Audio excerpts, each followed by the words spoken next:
네, 오늘은 3세대 연합 예배로요. 우리 부모 세대와 우리 자녀 세대가 함께 예배를 드리기 때문에요. 오늘은 제가 좀 PPT를 자막을 이용하면서 좀 질문 형식으로 좀 편하게 예배를 좀 진행하도록 하겠습니다. 여러분, 먼저 제가 퀴즈를 하나 낼 텐데요. 제가 소개하는 이 단어와 그 의미가 틀린 것이 무엇인지 여러분들이 어느 설명이 틀린지를 한번 맞춰보시면 되겠는데요. 먼저 여러분들 캥거루족이라고 들어보셨죠? 이 캥거루족의 의미는 대학을 졸업한 후에도 경제적으로 자립할 수 없어서 부모님과 동거하는 청년. 맞는지 아닌지 생각해 보시고요. 두 번째는 여러분 딩크족이라고 있는데요. 딩크족은 정상적인 부부 생활을 하면서 의도적으로 자녀를 갖지 않는 맞벌이하는 부부를 말합니다. 라고 설명하고 있고요. 세 번째는 니트족이 있습니다. 니트족은 진학이나 취업을 하지 않으면서 또 직업 훈련도 받지 않는 사람. 네 번째는 욜로족이 있는데요. 욜로족은 뭐냐면 요가를 즐기면서 홀로 지내는 사람. 이 중에 설명이 틀린 건 무엇이었을까요? 여러분들이 웃는 거 보니까 욜로족이 틀린 것이었죠. 원래 그 욜로족이라는 것은 뭐냐면 You only live once라는 것으로서 한 번뿐인 인생. 그렇기 때문에 미래를 생각하지 말고 현재를 즐기며 살라라는 가치관입니다. 그래서 요즘 많은 사람들은요, 미래에 대한 것보다는 지금 현재 내가 잘 사는 게 중요하다라고 생각을 하죠. 그래서 여러분, 제가 지금 여러분들에게 욜로족, 또 캥거루족, 니트족, 딩크족 이렇게 설명을 했는데요.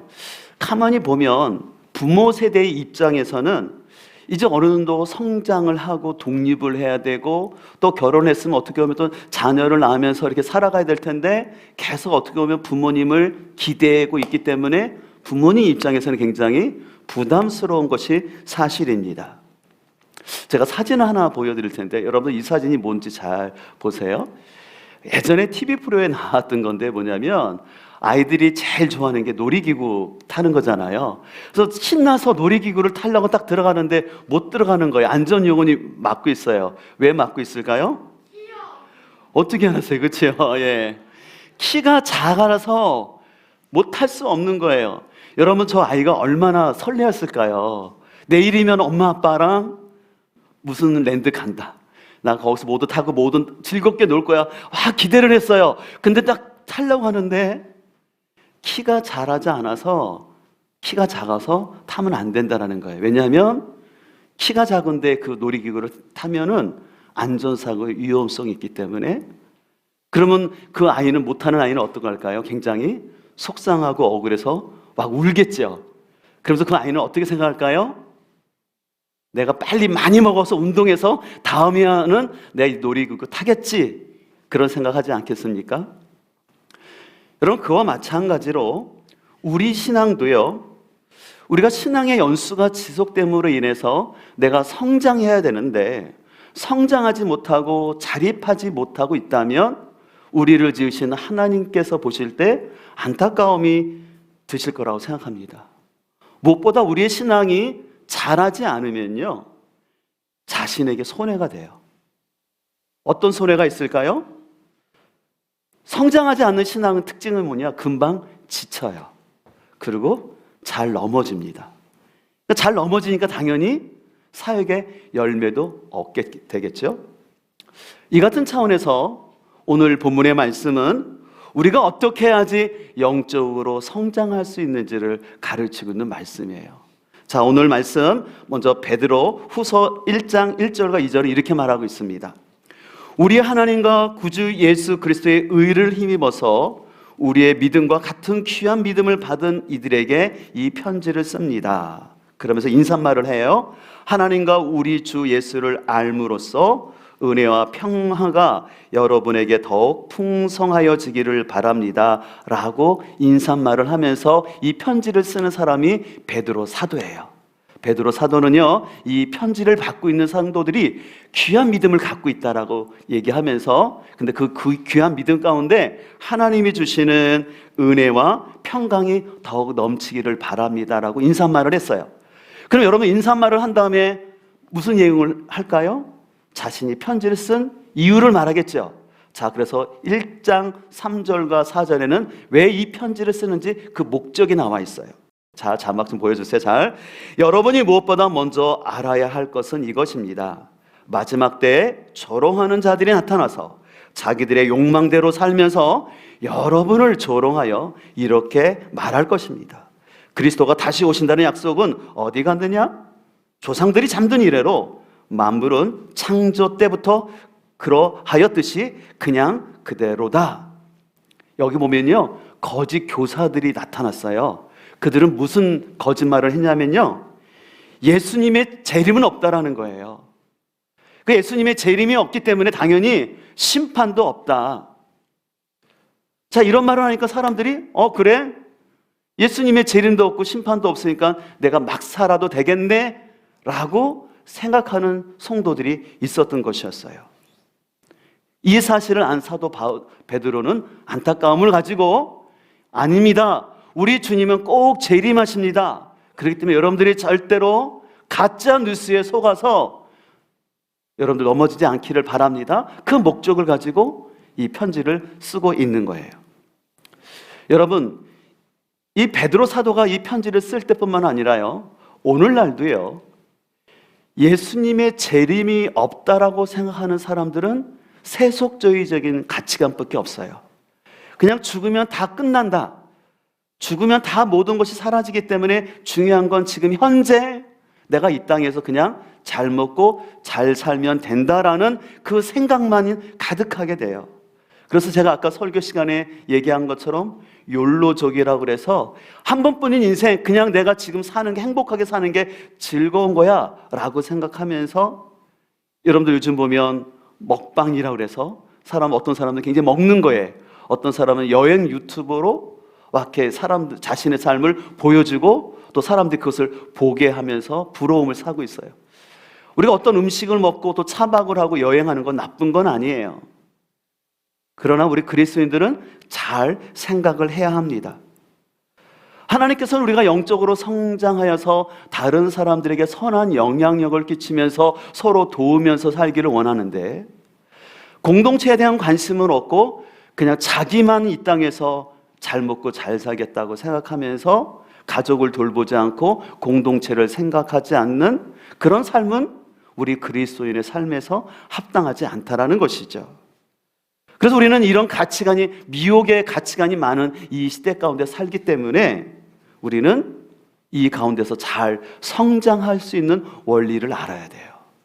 자, 그렇다면 우리가 이렇게 우리를 유혹이 많은 이 세상 가운데서 어떻게 성장할 수 있을까요? 그 첫 번째는 뭐냐면 바로 하나님의 말씀으로 무장되는 것입니다. 한번 따라할까요? 하나님의 말씀으로 무장되어야 합니다. 예, 그래서 베드로후서 3장 17절은 이렇게 말씀합니다.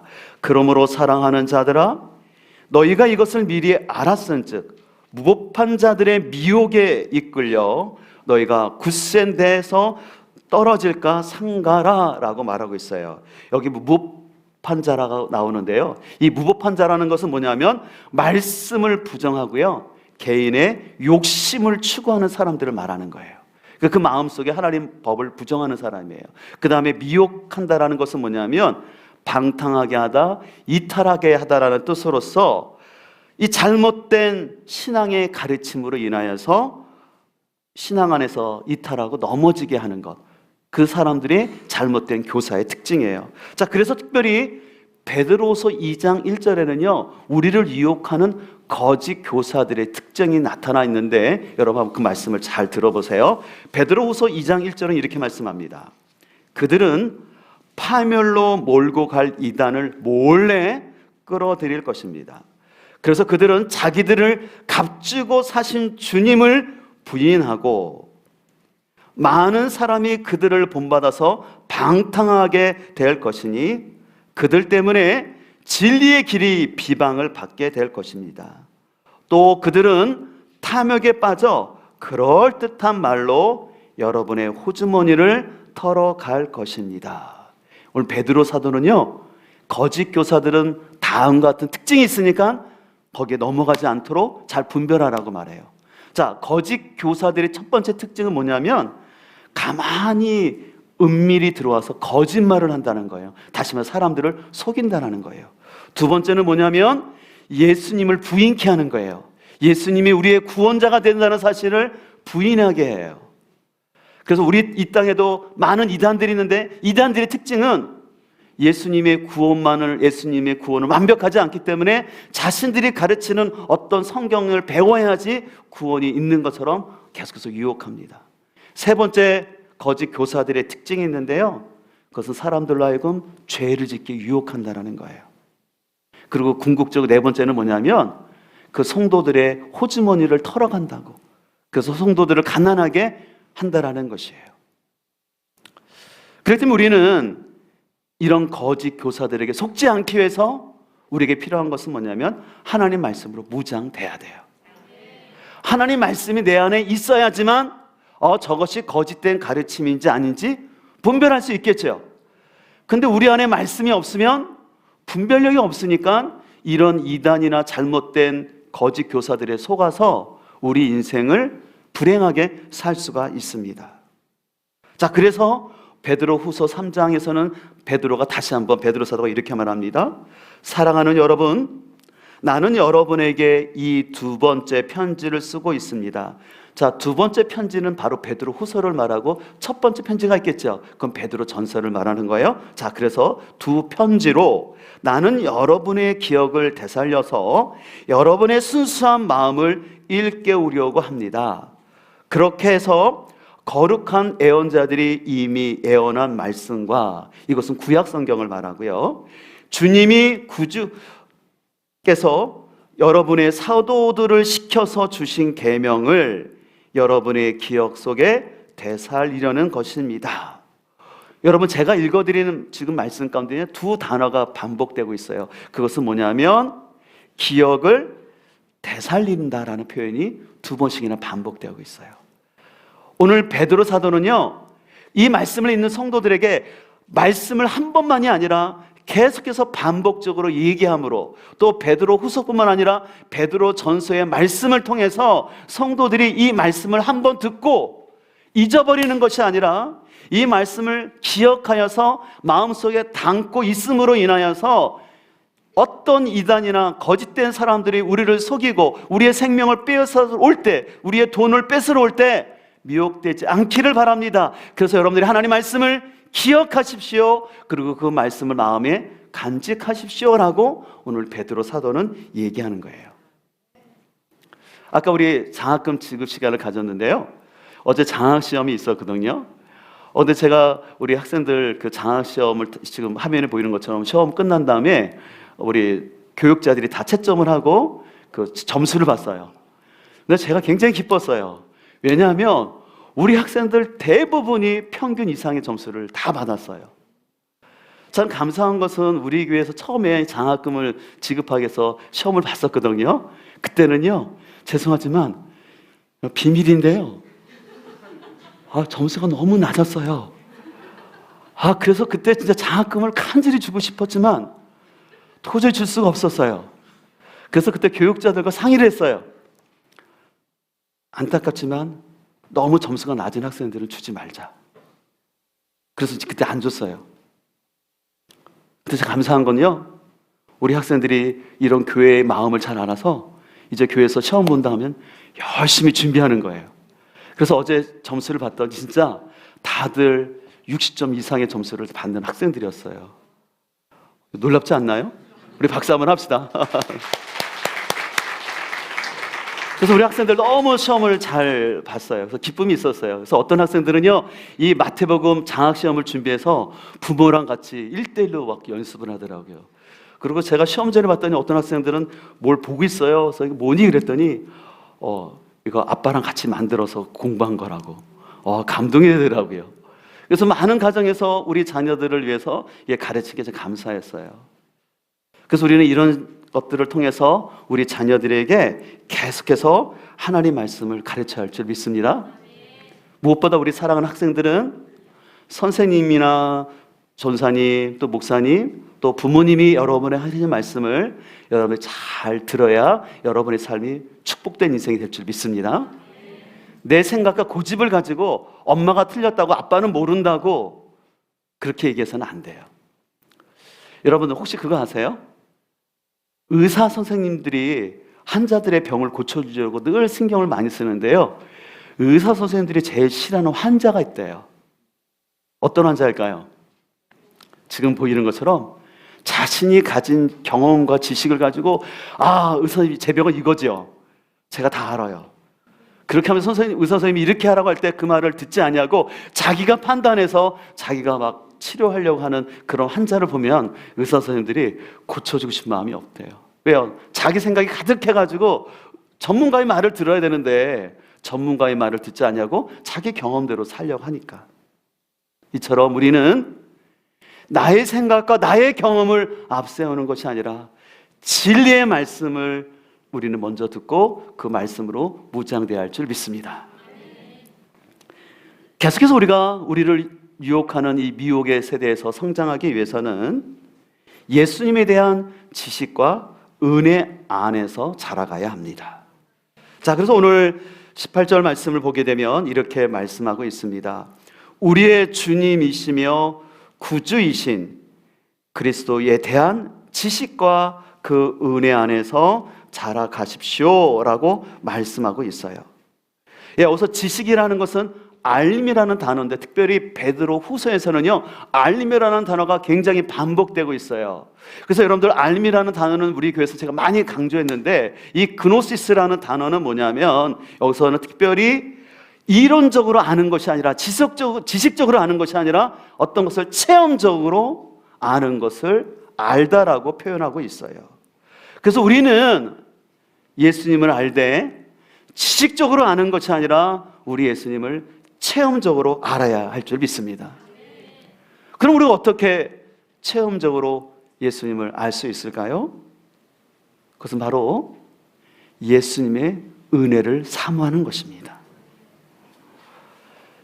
예수님의 은혜를 사모해야지만 우리는 그 예수님의 은혜 안에서 자라갈 수가 있는 거예요.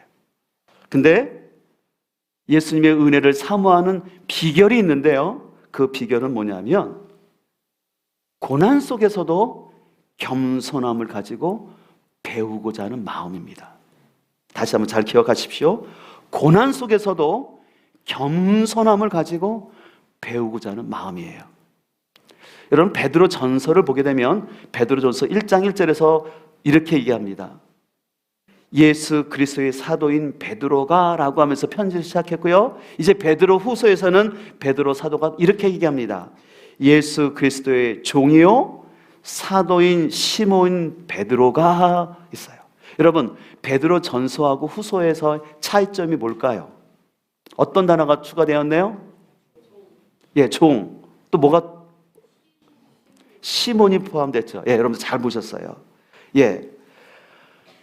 베드로 사도는요, 자신을 종이라고 얘기하고 또 시몬 베드로라고 말하는데, 이 시몬이라는 뜻이 뭐냐면요, 듣다, 응답해 주시다라는 뜻이 있어요.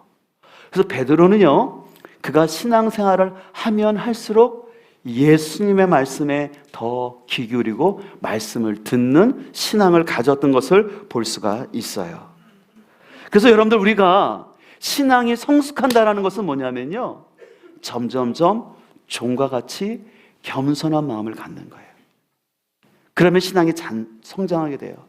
반대로 우리가 신앙이 성장하지 않고 자꾸 미혹되는 이유는 뭐냐면 내 마음이 겸손하지 못하고 자꾸 마음이 높아져요. 마음이 높아진 사람의 특징은 뭐냐면 판단이 많아져요. 누가 옳고 그르다, 누가 틀렸다 옳다라는 생각이 머릿속에 많고 입으로 그것들을 자꾸 얘기해요. 근데 문제는 그렇게 되면 할수록 자신의 믿음이 자라지 아니하고 또 그 공동체 자체가 건강해지지 못한다라는 것이에요.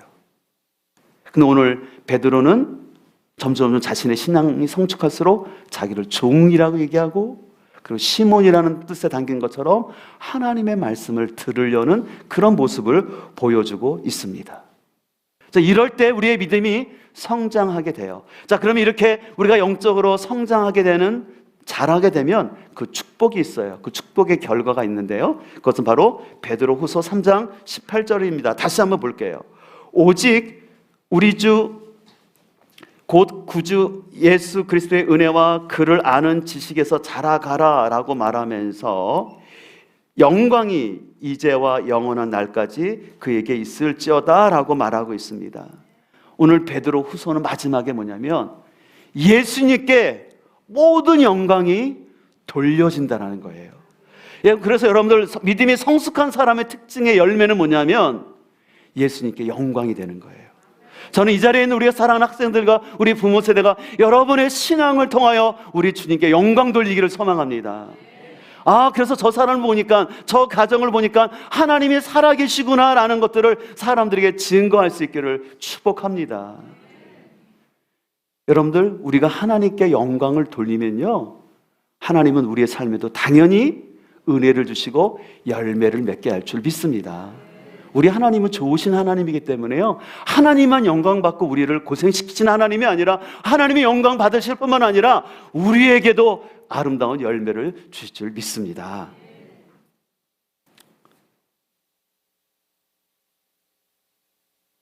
그런 의미에서 여러분들, 사도 베드로는요, 그의 삶 가운데 너무 귀한 고백을 하게 되는데요, 1장 14절을 볼까요, 여러분들?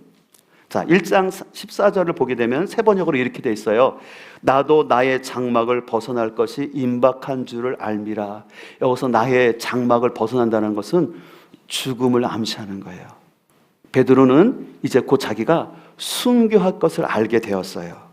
근데 베드로는요, 자신이 순교를 앞두고 있다고 해서 하나님을 원망하거나 불평하지 않았어요. 오히려 죽음을 앞둔 그 상황 속에서도 내가 없어지면 우리 성도들이 혼란 가운데 있을까봐 더욱더 믿음 가운데 살도록 하기 위해서 죽음을 앞둔 가운데서 이 베드로 후서를 기록하고 있는 것입니다. 자, 그래서 여러분들 성경책 여러분 1장 14절을 보실까요? 다시 한번 보세요. 이는 우리 주 예수 그리스도께서 내게 지시하신 것 같이 나도 나의 장막을 벗어날 것이 임박한 줄을 알미라. 자, 그래서 자신이 죽을 것을 알았어요. 그래서 15절, 내가 힘써 너희로 하여금 내가 떠난 후에라도 어느 때나 이런 것을 생각하게 하려 하노라. 그래서 하나님 말씀이 기억나서 내가 죽고 떠난 다음에도 여러분들이 하나님 말씀은 무장되어서 거짓 교사들의 유혹에 흔들리지 아니하고 여러분들이 주님 오실 때까지 잘 흠없이 준비되어서 하나님께 영광 돌리기를 바랍니다라고 이 편지를 쓰는 거예요. 여러분, 너무 성숙한 모습 아닙니까? 자기가 죽음을 앞두고 있는 거예요. 예수님 때문에 죽게 되는 거예요. 그럼 믿음이 미성숙한 사람은 원망하고 불평하겠지요. 근데 베드로 사도는 그러지 않아요. 오히려 그 죽음을 받아들이면서 이제 죽음을 앞둔 상황에서 내가 할 수 있는 게 뭘까? 예수 그리스도의 복음을 다시 한번 전하면서 예수님은 다시 꼭 오실 때니까 다시 오실 주님 생각하시면서 여러분 믿음을 지키십시오라는 성숙한 모습을 보여주는 것입니다. 그런 의미에서 크리스웰이라는 사람은 이런 얘기를 했어요. 주님의 은혜를 입은 사람, 그리스도를 아는 지식에 자라가는 사람은 세상 사람들이 생각하지 못할 생각을 가지고 세상 사람들이 맛보지 못하는 기쁨과 평안을 지니고 있다. 아멘. 다시 한번 자막 잘 보세요. 주님의 은혜를 아는 사람은, 그리스도를 아는 지식에 자라가는 사람은 세상 사람들이 생각하지 못하는 것을 가지고 있다는 거예요. 그래서 세상 사람들이 맛보지 못한, 경험하지 못한 기쁨과 평안을 가지고 살아간다는 것이에요. 여러분, 그런 사람으로 제가 한 사람을 여러분에게 소개하면서 말씀을 마치고자 하는데요, 그 사람이 누구냐면 베토벤이에요. 우리 학생들 베토벤 많이 들어봤죠? 아주 음악의 최고의 작곡자인데, 근데 여러분 아세요? 베토벤은 귀가 멀었다는 거 아시죠? 점점 귀가 멀었어요. 들리지가 않았어요. 그럼 어떻게 들리지 않는데 어떻게 작곡을 할 수 있을까요? 자기 소리를 못 듣는데. 근데 베토벤은요, 전혀 소리를 못 듣는 가운데 오히려 그 깊은 침묵 속에서 하나님의 음성을 듣게 돼요. 그러면서 그가 마지막으로 만들었던 곡이 여러분들 합창 교향곡 아시죠? 그래서 아주 이것은 너무 유명한 교향곡인데, 그 베토벤의 삶을 새롭게 만든 하나 영화가 있는데 카핑 베토벤이라는 영화인데 너무 좋아요. 오늘 여러분 제가 추천하는데 이 자녀들과 함께 보세요. 12세 관람 가는데 여러분 너무 좋더라고요. 근데 저는 그 카핑 베토벤 영화의 가장 클라이막스는 제가 지금 소개하는 이 마지막 부분이거든요. 저는 이 부분이 너무 감동이 되었어요. 한 2분 정도 되는데 잠깐 우리 영상 보도록 하겠습니다. 영상 보여주시죠. 마지막에 예스라고 말하는데 여러분 지금 마지막 베토벤이 이 표현했던 신앙의 장면이 어떤 모습일까요? 마지막 주님을 만나는 순간이에요. 우리의 삶 속에는 갈등과 있어요. 그래서 하나님께 애원하고 부르짖을 때도 있어요. 이해가 안 되는 고난이 있어요. 그러나 마지막 날 우리 주님이 오셨을 때 우리는 온전히 하나가 되어지고 그 안에서 온전한 자유를 누리게 될 줄 믿습니다. 그래서 베토벤은 이 부분을 얘기할 때 자기 감사의 고백이라고 이걸 얘기해요.